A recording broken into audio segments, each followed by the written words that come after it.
Halo semuanya. Perkenalkan, nama saya Julia Jasmine Jahawadan, NPM 12 11 42 0119 0128, kelas F, Fakultas Kesehatan, Program Studi Ilmu Keperawatan, Universitas Kristen Indonesia Maluku. Di sini saya akan menjelaskan mengenai makalah hipertensi. Dan di sini saya akan menjelaskan secara garis besar saja. Yang pertama yaitu tentang definisi hipertensi. Bab 1. Hipertensi atau tekanan darah tinggi adalah suatu keadaan di mana tekanan darah sistolik 140 mm/hg dan atau tekanan darah diastolik 90 mm/hg. Menurut WHO, hipertensi atau yang biasa disebut tekanan darah tinggi merupakan peningkatan tekanan darah sistolik di atas batas normal, yaitu lebih dari 140 dan tekanan darah diastolik lebih dari 90 mm/hg. Selanjutnya yaitu etiologi. A. Hipertensi primer. Jenis hipertensi primer sering terjadi pada populasi dewasa antara 90% sampai 95%. Hipertensi primer tidak memiliki penyebab klinis yang dapat diidentifikasi, dan juga kemungkinan kondisi ini bersifat multifaktor. Hipertensi primer tidak dapat ditumbuhkan, akan tetapi dapat dikontrol dengan terapi yang tepat. B. Hipertensi sekunder. Hipertensi sekunder memiliki ciri dengan peningkatan tekanan darah dan disertai penyebab yang spesifik, seperti penyempitan arteri renalis, kehamilan, medikasi tertentu, dan penyebab lainnya. Hipertensi sekunder juga bisa bersifat menjadi akut yang menandakan bahwa adanya perubahan pada curah jantung. Selanjutnya yaitu patofisiologi. Patofisiologi hipertensi kompleks walaupun belum diketahui secara pasti. Pada hipertensi esensial, faktor genetik, lingkungan, serta gaya hidup dapat mempengaruhi fungsi dan struktur sistem kardiovaskular ginjal dan neurohormonal hingga menimbulkan peningkatan tekanan darah kronik. Terkait faktor genetik, polimorfisme lokus-lokus gen yang terlibat dalam regulasi reseptor angiotensin 1 dan aldosteron sintase berisiko menimbulkan hipertensi. Dalam suatu studi pada pasien hipertensi dengan partisipan etnis Cina yang didapatkan mutasi gen G aducin yang berperan dalam aktivitas enzimatik pompa ion Na tambah _K tambah ATP AC terkait absorpsi sodium di ginjal mengakibatkan peningkatan sensitivitas terhadap garam. Perubahan sistem kardiovaskular, neurohormonal, dan ginjal sangat berperan. Peningkatan aktivitas saraf simpatis dapat memicu peningkatan kerja jantung yang berakibat peningkatan curah jantung. Kelainan pada pembuluh darah berperan terhadap total resistensi perifer. Vasokonstriksi dapat disebabkan meningkatkan aktivitas saraf simpatis. Gangguan regulasi faktor lokal, nitric oksid, faktor natriuretik, dan endothelin yang berperan dalam penguatan tonus vaskular. Kelainan pada ginjal berupa efek dan kanal ion, abnormalitas regulasi hormon renin, angiotensin, aldosteron, serta gangguan aliran darah ke ginjal. Gangguan pada tekanan natriuresis juga dapat mengganggu pengaturan ekskresi sodium hingga mengakibatkan retensi garam dan cairan. Peningkatan kadar vasokonstriktor seperti angiotensin 2 atau endothelin berhubungan dengan peningkatan total resistensi perifer dan tekanan darah. Pola diet tinggi garam terutama pada pasien dengan sensitivitas garam yang tinggi berkontribusi dalam menimbulkan tekanan darah tinggi. Pola hidup yang tidak sehat seperti inaktivitas fisik dan pola diet yang salah dapat menimbulkan obesitas. Obesitas juga berperan dalam meningkatkan risiko hipertensi esensial.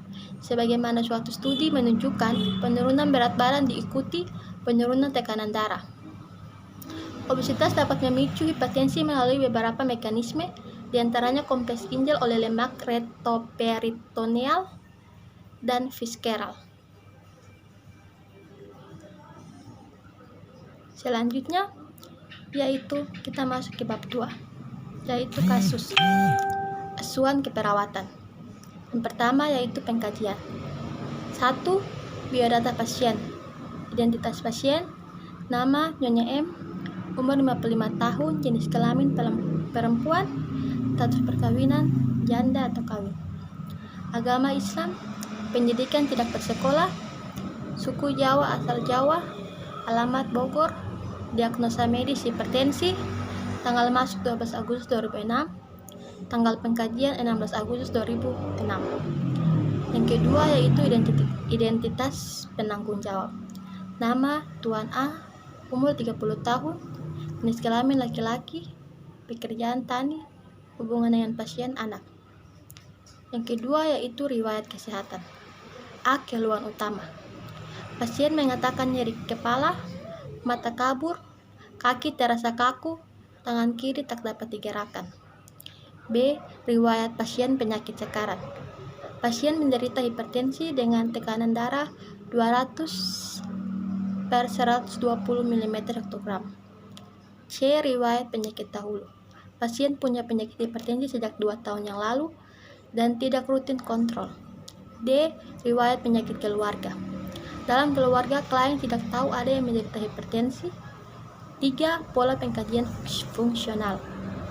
A. Pola persepsi kesehatan manajemen kesehatan. Pasien menyadari kalau dirinya menderita hipertensi, tetapi pengetahuannya pasien tentang penyakit tersebut kurang. Hal tersebut didukung dengan penyataan pasien bahwa pasien tidak mengetahui batas normal tekanan darahnya. B. Pola metabolik dan nutrisi. Sebelum dirawat di RS, pasien biasa makan 2-3 kali sehari dengan waktu menurut selera pasien. Komposisinya nasi, sayur, dan lauk. Pasien habiskan 1 piring makanan, porsi sedang. Pasien minum 5-6 gelas per hari air putih atau teh. C. Pola eliminasi. Sebelum dirawat di rumah sakit, pasien bab 1 kali sehari dan BAK 5-6 kali sehari pada malam hari. Kadang-kadang pasien terbangun untuk BAK. D. Ideal diri. Pasien berharap dapat cepat sembuh dari sakitnya dan organ tubuhnya dapat berfungsi lagi seperti dulu dan dapat membantu pekerjaan rumah tangga. E. Harga diri. Pasien merasa harga diri rendah karena tidak dapat melakukan atau memenuhi kebutuhan sendiri tanpa bantuan orang lain atau keluarga. H. Pola hubungan peran. Selama sakit, keluarga pasien dapat memahami kondisi pasien sehingga tidak ada masalah. I. Pola reproduksi dan seksualitas. Pasien mempunyai 4 anak, 2 orang perempuan dan 2 laki-laki. Semua anak pasien sudah berkeluarga dan suami pasien telah meninggal dunia. J. Pola nilai dan kepercayaan. Pasien beragama Islam dan sebelum dirawat di rumah sakit, pasien menjalankan ibadahnya, tetapi selama di rumah sakit pasien hanya beribadah untuk kesembuhannya. 4. Pemenuhan kebutuhan personal hygiene. Sebelum dirawat di rumah sakit, pasien bisa mandi 2 kali sehari, gosok gigi 2 kali sehari, keramas 2 kali seminggu, dan selalu ganti pakaian. Selama dirawat di rumah sakit, pasien dalam kebutuhan sehari-hari, mandi, gosok gigi, ganti pakaian, pasien selalu dibantu oleh keluarga. 5. Pemeriksaan fisik. Keadaan umum, baik kesadaran komposmetis, tanda-tanda vital, tekanan darah 180/110 mm/gram, nadi 88 kali per menit, RR 20 kali per menit, suhu 37,6 derajat Celcius. Rambut warna hitam campur putih, uban bersih, tak berketombe dan tak rontok. Kepala bentuk mesosepal, tak ada pembesaran, malas menggerakkan kepala. Mata pandangan kabur, tidak jelas melihat benda yang jaraknya dekat, konjungtiva tak anemis. Telinga tak ada masalah dengan pendengaran. Hidung, lubang hidung bersih, tak ada sekret dan tidak terjadi epitaksis. Mulut, bibir merah, muda, lembab, simetris, mukosa mulut merah muda. Gigi bersih, lidah tidak ada kotor, leher kaku, tidak ada pembesaran kelenjar tiroid, gerak normal, dada inspeksi simetris, jantung tak ada pembesaran, abdomen datar tidak ada pembesaran hati, kulit turgor baik, tidak ada edema, akral hangat. Ekstremitas atas tidak terjadi sianosis maupun edema, tangan kanan terpasang infus RL dan tangan kiri tidak dapat digerakkan. Ekstremitas bawah, kaki tidak terjadi edema dan sianosis. 6. Data penunjang. Laboratorium atau leukosit 7200, HB 9,0, BBS 1 sampai 2 jam. 4. BBS 1 jam sama dengan 20. Gula darah sewaktu 119, ureum 38,8, kreatinin 11, alkali fosfat 198, SGOT 20, SGPT 27, kolesterol 155,8, trigliserid 85,2, asam urat 3,0, asam urat 3,5. 7. Terapi. Infus RL 20 tetes per menit, injeksi piracetamol 3 kali 1 gram, Calnek 4 kali 1 gram, oral katopril 3 kali 25 mg, Axtico 1 kali 1 tab, Nevideplin 3 kali 10 mg, amoxilin 3 kali 15 mg, GG 3 kali 1 tablet, paracetamol 3 kali 500 mg, diet RG 2000 kcal. 8. Pengelompokan data. DS pasien mengatakan pusing, nyeri kepala sedang, leher kram. DO pasien malas menggerakkan kepala, pasien terlihat memegang kepala, skala nyeri 4, tekanan darah 180/110. E. Peningkatan tekanan darah, pembuluh darah. B. Gangguan rasa nyaman nyeri. TS pasien mengatakan tangan kirinya lemah, pasien mengatakan untuk mandi, gosok gigi, mengganti pakaian, membutuhkan bantuan perawat dan keluarga. DO ekstremitas sinistra lemah, ekstremitas dekstra terpasang infus, RL untuk kebutuhan personal hygiene, pasien dibantu perawat dan keluarga. E. Kelemahan ekstremitas. P. Risiko defisit perawatan diri atau personal hygiene. DS pasien mengatakan pandangannya kabur. DO pandangan kabur, pasien tidak mampu melihat benda yang letaknya dekat. E. Penurunan fungsi sensori kesehatan. P. Risiko cedera. DS pasien bertanya tentang kondisinya saat ini dan mengatakan tidak tahu batas normal tekanan darahnya dikit untuk hipertensi. Penyebab sakitnya saat ini. DO pasien tidak tahu tentang kondisinya saat ini. Penyebab penyakitnya, pasien tidak tahu makanan yang tidak boleh dikonsumsi, ia hanya mengurangi konsumsi garam, pasien tidak sekolah. E. Keterbatasan kognitif. P. Kurang pengetahuan mengenai konsep diri. B. Diagnosa keperawatan. 1. Gangguan rasa nyaman nyeri, sakit kepala berhubungan dengan peningkatan pembuluh darah serebral ditandai dengan pasien mengatakan pusing, nyeri sedang, leher kaku, pasien malas menggerakkan kepala, terlihat saling memegang kepala, skala nyeri 4, tekanan darah 180/110. D. Pola aktivitas dan olahraga. Sebelum dirawat di rumah sakit,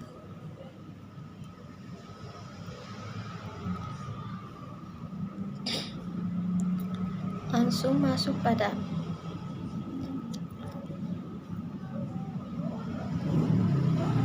kedua itu resiko tinggi terjadinya defisit perawatan dan personal hygiene berhubungan dengan kelemahan ekstremitas.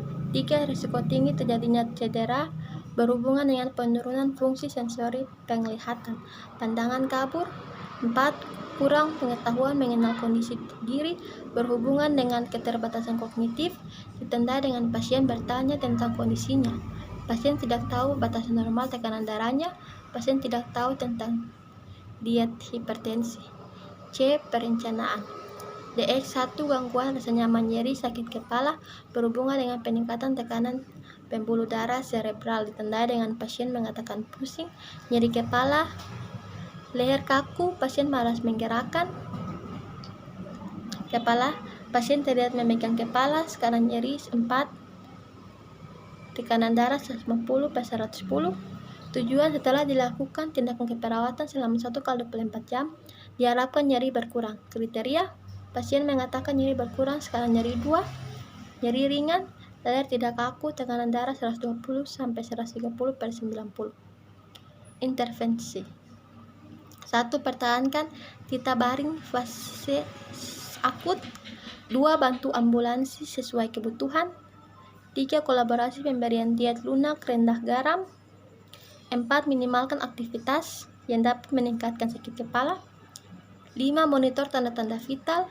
6. Kolaborasi pemberian obat paracetamol 3x1 gram, captopril tablet 3x25 mg, analgetik antiparetik paracetamol 3x500 mg.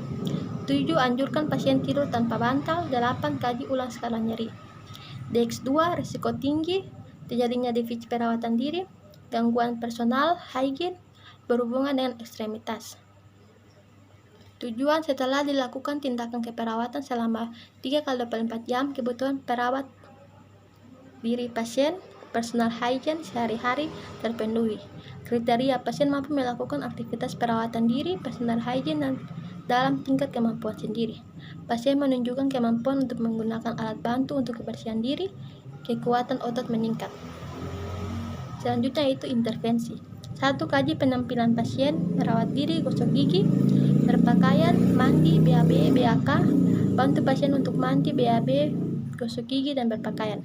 Motivasi pasien untuk terlibat dalam perawatan diri sesuai dengan kemampuan. 4. Jelaskan pada pasien tentang pentingnya kebersihan diri. 5. Bantu dan ajarkan pasien untuk melakukan perawatan diri secara berhati-hati. 6. Kaji kekuatan otot yang mengalami kelemahan. 7. Ajarkan latihan untuk meningkatkan kekuatan otot pada ekstremitas yang mengalami kelemahan. 8. Ajarkan latihan untuk meningkatkan kekuatan otot pada ekstremitas yang mengalami kelemahan. DX3. Risiko terjadi cedera berhubungan dengan penurunan fungsi sensori penglihatan atau pandangan kabur. Tujuan setelah dilakukan tindakan keperawatan selama 3x24 jam, pasien tidak mengalami cedera, jatuh, tertabrak benda sekitarnya. Kriteria, pasien mampu beradaptasi dengan keadaan. Intervensi 1. Kaji ketajaman penglihatan dan catat apakah 1 atau 2 mata yang ketajamannya mengalami penurunan. 2. Anjurkan klien untuk memahami dan membantu klien serta mengawasi pasien dalam melakukan aktivitas. 3. Dekatkan benda-benda yang dibutuhkan pasien yang mudah dijangkau pasien. 4. Diorientasikan pasien pada lingkungan sekitar dan letakkan benda-benda yang dibutuhkan pasien. 5. Lantai di lingkungan sekitar pasien agar tidak licin harus dibersihkan. Yang ke-6, berikan penenangan yang cukup di ruangan.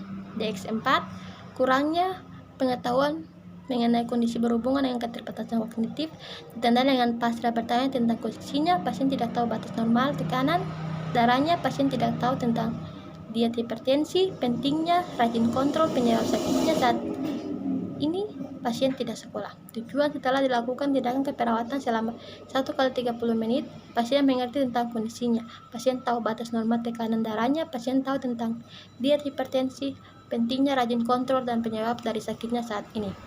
Kriteria, pasien atau keluarganya dapat mengerti dan menyebutkan kembali dengan bahasanya sendiri penjelasan yang diberikan perawat. Intervensi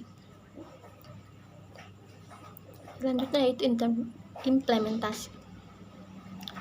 Tanggal jam 16/8/2016, nomor DX1/3, tindakan mengukur tanda-tanda vital. Respon S tidak ada. O tekanan darah 170/100, N 88 kali per menit, S 37 derajat Celcius. Pada tanggal 8.15 pada jam 8.15, nomor DX1/3 mengkaji skala nyeri. S. Pasien mengatakan kepada terasa pusing. O.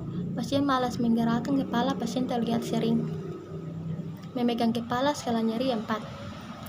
Jam 8.25, nomor DX1 melakukan program pemberian obat injeksi paracetamol 1 gram S. Tidak ada. O. Obat masuk lewat selang infus. Jam 9:30 nomor DX 4 mengkaji ketajaman penglihatan pasien. S. Pasien mengatakan pandangannya kabur sejak ia masuk rumah sakit. O. Pasien mengalami penurunan ketajaman jam 10 sampai jam 10:45. Nomor DX 1 menganjurkan keluarga pasien untuk mengetahui dan mengawasi pasien dalam melaksanakan aktivitas. S. Keluarga pasien mengatakan pasien ditanami atau ditunggui keluarga secara berganti. O. Keluarga pasien ada di dekat pasien.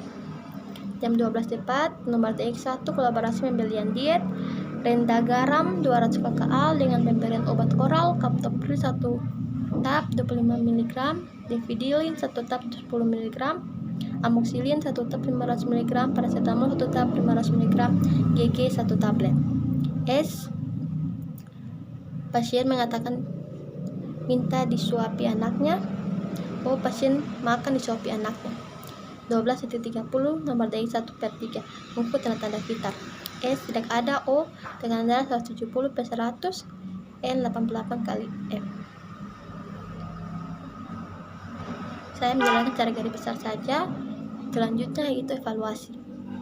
Tanggal atau jam 16 bulan 8 2006.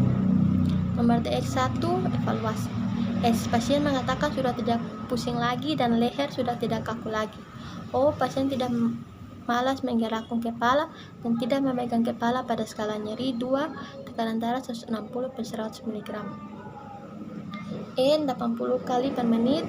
S 36 derajat Celcius. A. Masalah tidak teratasi sebagian. B. Pertahankan intervensi perawatan. Monitor tanda-tanda vital, kolaborasi dengan ahli gizi dan dokter. 17 bulan 8 2006 jam 8:57. Nomor DX 2. S. Pasien mengatakan untuk mandi, BAB, BAK masih membutuhkan orang lain, tetapi pada berusaha berkeliling untuk perawatan diri walaupun hanya menggunakan tangan kanan saja. O. Pasien tampak bersih dan tak berbau untuk mengganti baju pasien dibantu perawat. A. Masalah teratasi sebagian. B. Pertahankan intervensi perawatan juga untuk latihan meningkatkan kekuatan otot tangan kirinya. Pada tanggal 17 bulan 8 2006 jam 11 nomor DX 3. S. Pasien mengatakan pandangannya masih kabur. O. Pasien tidak mampu melihat dengan baik. A. Masalah teratasi sebagian. B. Pertahankan intervensi perawatan jaga jangan sampai pasien jatuh. Tanggal 17 bulan 8 2006 jam 12 nomor DX 3. S. Pasien mengatakan penjelasan pasien menyebutkan batas normal tekanan darahnya, pentingnya mempertahankan diet dan kondisinya saat ini. O. Pasien mampu mengulangi penjelasan perawat. A. Masalah teratasi. B. Pertahankan kondisi pasien. Mungkin itu saja yang bisa saya sampaikan. Sekian dan terima kasih. Shalom.